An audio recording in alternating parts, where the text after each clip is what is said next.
Para pemirsa Suyanto.id, ketemu lagi dengan channel pendidikan Anda. Sebuah channel yang ini digagas untuk berbagi pengetahuan dan belajar sepanjang hayat. Ayo dukung kita, klik subscribe jika Anda merasa bahwa channel ini adalah bermanfaat bagi Anda semua. Nah, kali ini kita berbicara dengan Dr. Rahma Kusumawardhani, SPGK. Beliau adalah ahli atau spesialis gizi klinik. Nah, tema kali ini di episode 3 ini adalah kita akan berbicara kolesterol yang masyarakat itu selalu waspada terhadap kolesterol sehingga kadang-kadang perilakunya itu malah kontraproduktif. Nah, kita sapa dulu. Assalamualaikum warahmatullahi wabarakatuh, dokter. Waalaikumsalam warahmatullahi wabarakatuh. Terima kasih Prof. Suyanto. Terima kasih, Dok.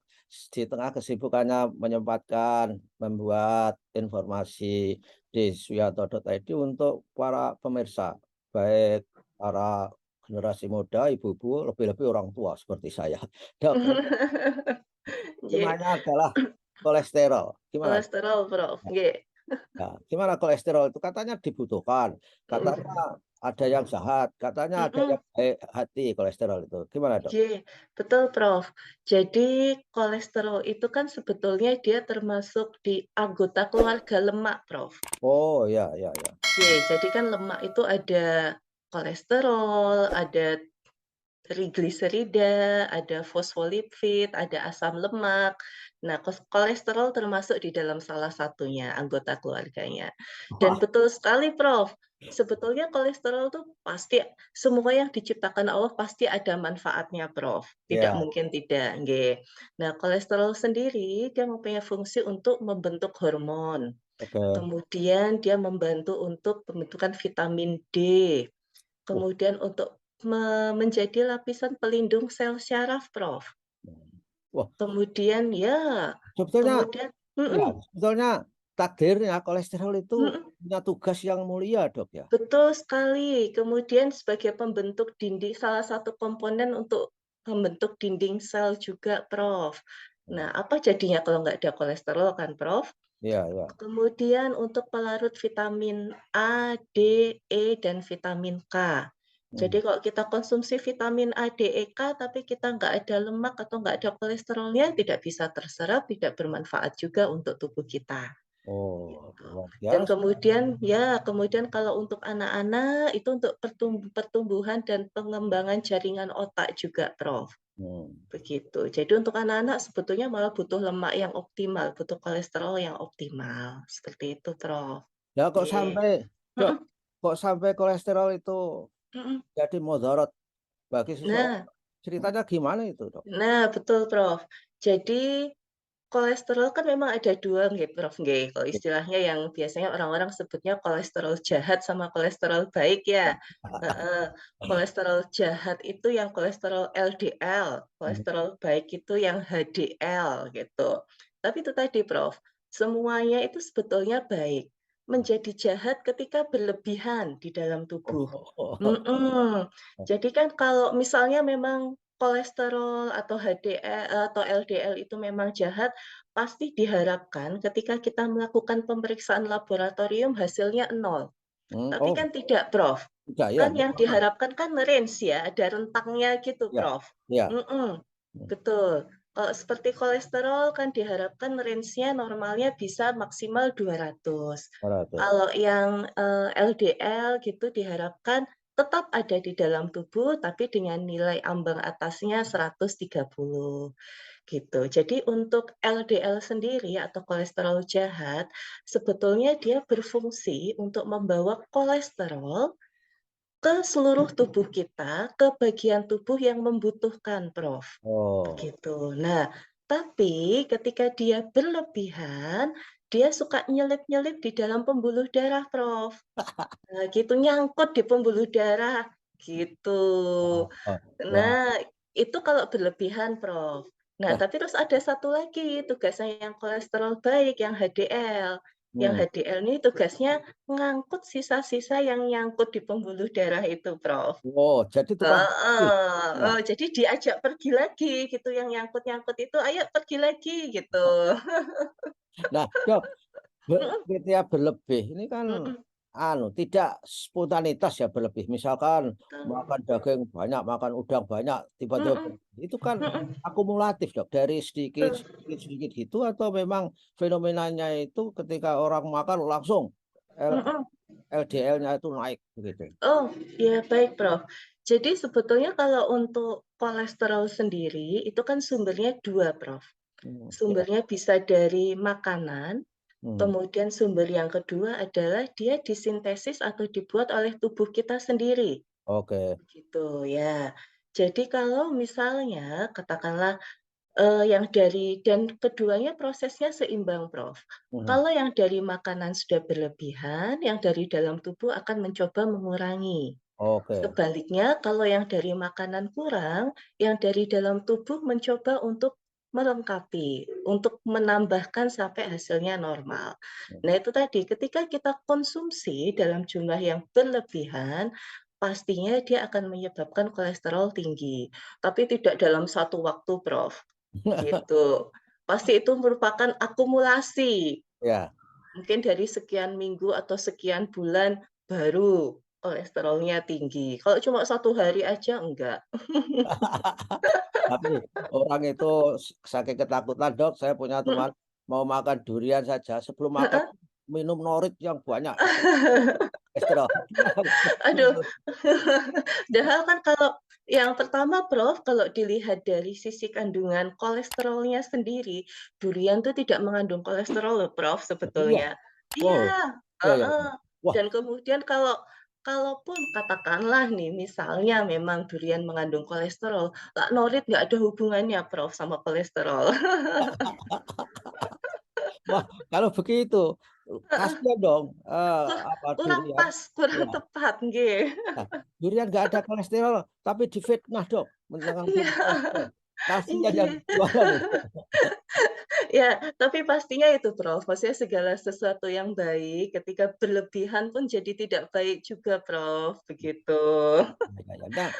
Nah dan Dok, apakah ada ya, Mhm kadang-kadang kita di internet itu mendapatkan informasi, kelihatannya itu menjanjikan, tapi kan nggak ada bukti klinis ya.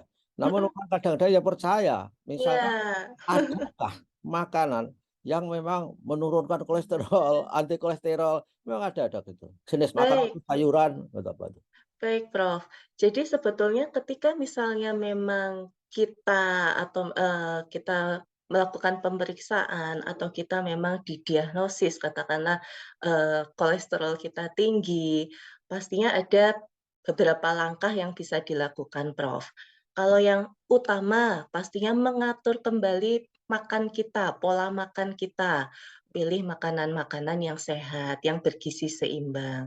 Mhm. Yang kedua, latihan fisik atau Ya, olahraga itu harus ya. setuju setuju ya. Kemudian yang ya, kemudian yang ketiga, Prof, memang ada makanan yang spesifik dianjurkan, yaitu makanan yang mengandung omega 3. Tiga-tiga. Omega 3 itu asam lemak esensial yang baik, Prof.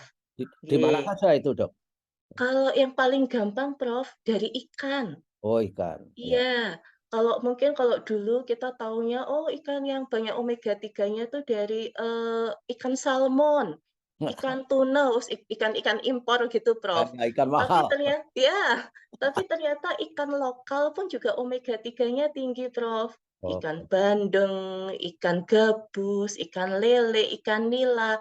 Kalau kita bisa konsumsi itu seminggu 2 sampai 3 kali, wah itu luar biasa, Prof, manfaatnya. Oh, luar biasa ya. Jadi, Nggih, ya ada lagi Dok, mhm. saya nggak tahu, tapi isunya itu bagus itu, bahwa omega 3 itu Mhm, letaknya adalah banyak di kepala, sehingga saya itu terseret isu itu. Kalau saya makan ikan, di daerah kepala itu saya nikmati Dok, ya di istilah Jawanya itu dititili gitu loh. heeh, Mata apa benar tuh omega 3 terletak di iya, karena kan memang daerah apa istilahnya, leher ya, Prof, ya. Bagian ikan dari leher ke atas kan yang memang yang paling banyak lemaknya nggih. oh, oke. Heeh, tapi secara umum sebetulnya keseluruhan semuanya baik, Prof. Oh, oke oke. Nah, kembali Heeh, ke kolesterol jahat, iya, LDL. Gimana cara apa, cara mencegah yang gampang dilakukan, Dok? mhm. Di samping mengelola makanan seimbang itu, gimana, Dok? Baik, Prof. Jadi sebetulnya itu tadi, prinsipnya kita, yang tadi sudah saya sampaikan Prof, pola gizi seimbang, olahraga ya Prof ya, itu Ya, harus ya Prof, ya, heeh. Nah, kemudian kita harus tahu nih, makanan-makanan apa yang mengandung kolesterol yang tinggi Prof, oke. gitu. Apa Ya, cirinya? Cirinya mhm. apa, Dok, makanan yang punya kolesterol tinggi itu? Makanan yang sebetulnya tidak ada cirinya, Prof. Hmm, Tapi hampir semua makanan, terutama yang hewani, hmm, itu pasti ada kolesterolnya. hmm, Ya, dan bukan berarti kemudian karena kita takut kolesterolnya tinggi, semuanya dihindari, tidak, Prof. hmm. Semuanya tetap boleh kita konsumsi selama dalam jumlah yang cukup, jumlah yang tidak berlebihan. Nah, Gitu, Prof. itu. Jadi yang biasanya orang-orang dihindari itu kalau kolesterol, "Wah, nggak boleh makan telur," gitu misalnya, Ya, "Nggak ya. boleh makan" iya, karena memang tinggi ya, Prof, ya, Hmm. kandungan, kolesterol di kuningnya itu. Kemudian nggak boleh makan, apalagi, otak sapi gitu, kalau yang seneng Ya, otak ya, ya, sapi ya, jeroan-jeroan gitu ya, Prof, ya. ya. Nggih, Ya. itu tadi, sebetulnya pada prinsipnya, Prof, semua itu tetap boleh kita konsumsi karena kan kita tetap butuh kolesterol ya, Prof, ya. Ya, ya, ya. Tapi dalam jumlah yang cukup, dalam jumlah yang tidak berlebihan, Hmm, dan diimbangi dengan olahraga juga, Prof.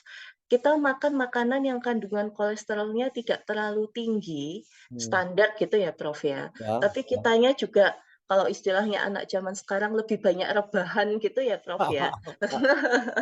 Ya, lama-lama nanti angka kolesterolnya juga pasti akan meningkat, akan naik juga Ya, gitu. ya, ya. Heeh. Karena mager, kata, malas gerak. Mager, iya, rebahan, Prof. Ya, Dok, ketika kita berjuang supaya kolesterolnya itu Mhm, seperti kita katakan, makan berimbang, kemudian mhm, mencegah makanan yang ditengarai kolesterol tinggi dan juga mhm, olahraga.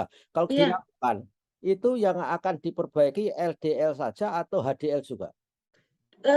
terutama memang dari kolesterol LDL-nya, Prof. Hmm, J, ya, HDL akan ikut meningkat juga, Prof, begitu. oke, J, oke. Ya, ya, ya. karena kan kalau dari komposisinya, LDL itu mengandung lebih banyak kolesterol dibandingkan HDL, Prof.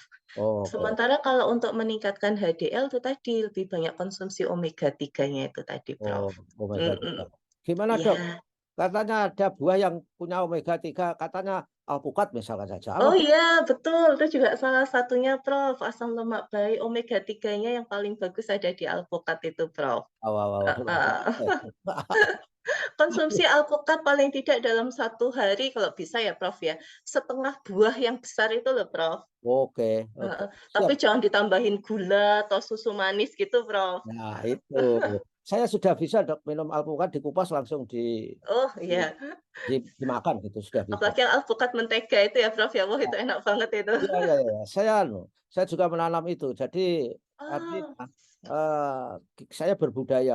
mhm, Kadang-kadang saya menaklukkan pikiran saya. Kadang mhm, mhm, orang disuruh makan apa, "Oh, saya nggak bisa." Apa mhm, rasanya, Pak?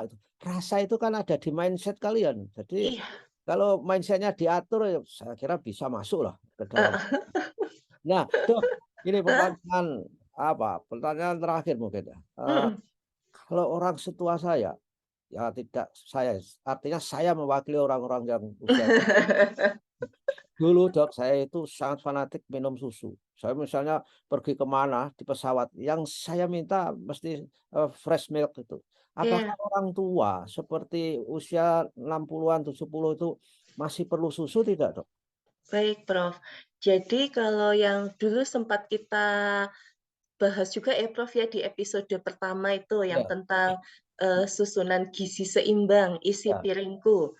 iya. Sebetulnya susu sudah tidak termasuk lagi, Prof, Oke. dalam komponen gizi seimbang, Oh, gitu. gitu. Jadi seperti ini, susu itu sifatnya suplementasi untuk menambah. Oke. Jadi kalau misalnya Prof, atau sesepuh lainnya misalnya sudah dahar dalam jumlah yang cukup, Hmm, gizinya sudah seimbang, apakah harus minum susu? Tidak harus, Prof. hmm, Apakah boleh minum susu? Boleh, kalau misalnya memang ingin minum susu, kita tetap akan mendapatkan zat gizinya yang baik. hmm, Tapi apakah harus? Tidak harus.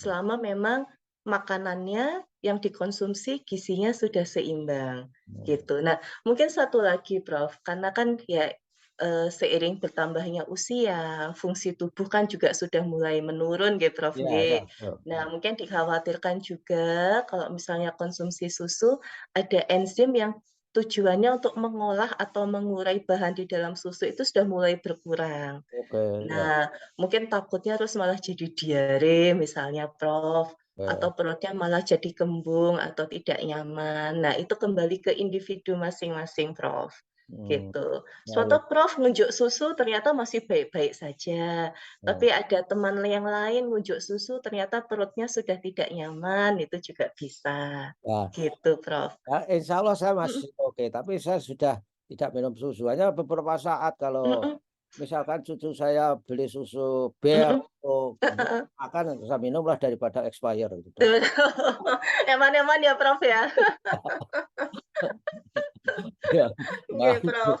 Oh, gitu susu ya. Jadi, Mhm, wah, itu alpukat itu adalah mhm. penting. Wah, luar biasa itu ya. Iya iya, Prof, mhm. Dan katanya alpukat itu apa, dimitoskan sebagai the queen of the fruit dan apa, mempunyai lemak, tidak jenuh, selalu bisa dicerna. Itu apa, Dok, maksudnya? Iya, betul, Prof.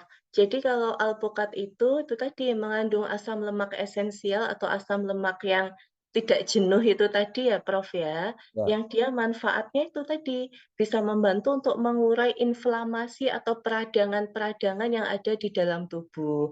Salah satunya itu tadi, ketika kolesterol tinggi, LDL tinggi, ketika kita konsumsi omega 3 dia bisa membantu proses penguraian itu, Oh, Prof.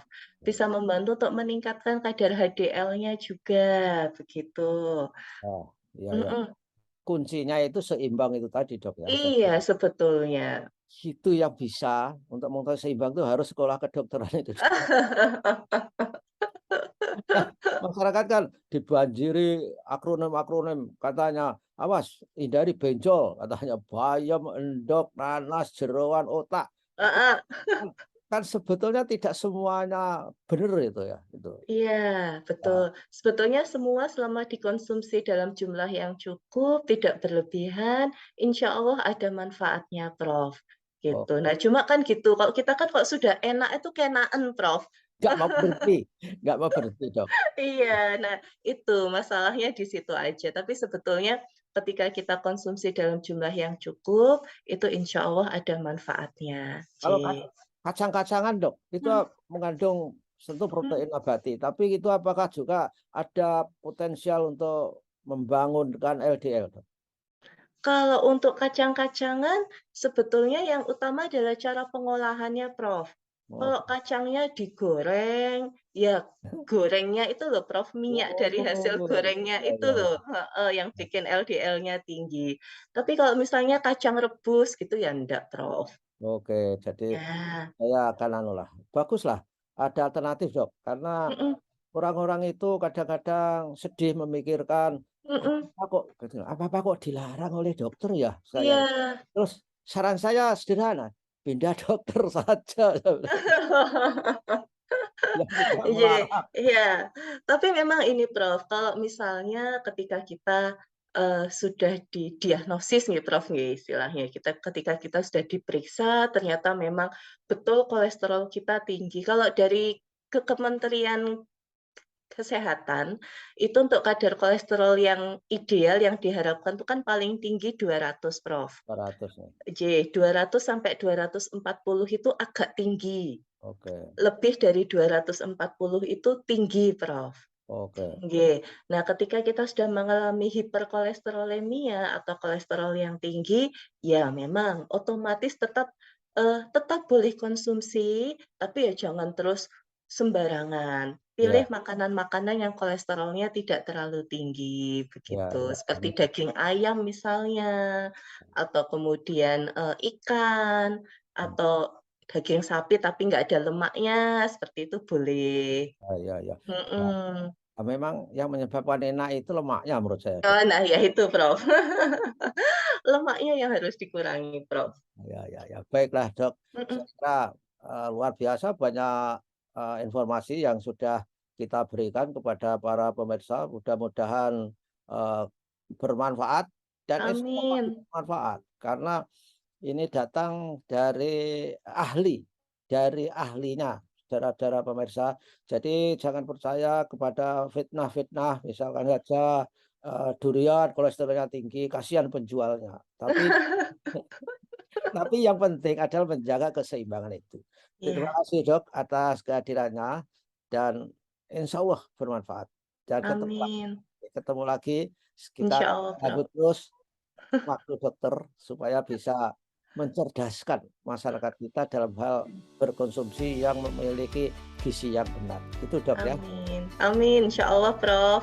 Ya, terima kasih. Wassalamualaikum warahmatullahi wabarakatuh. Waalaikumsalam warahmatullahi wabarakatuh.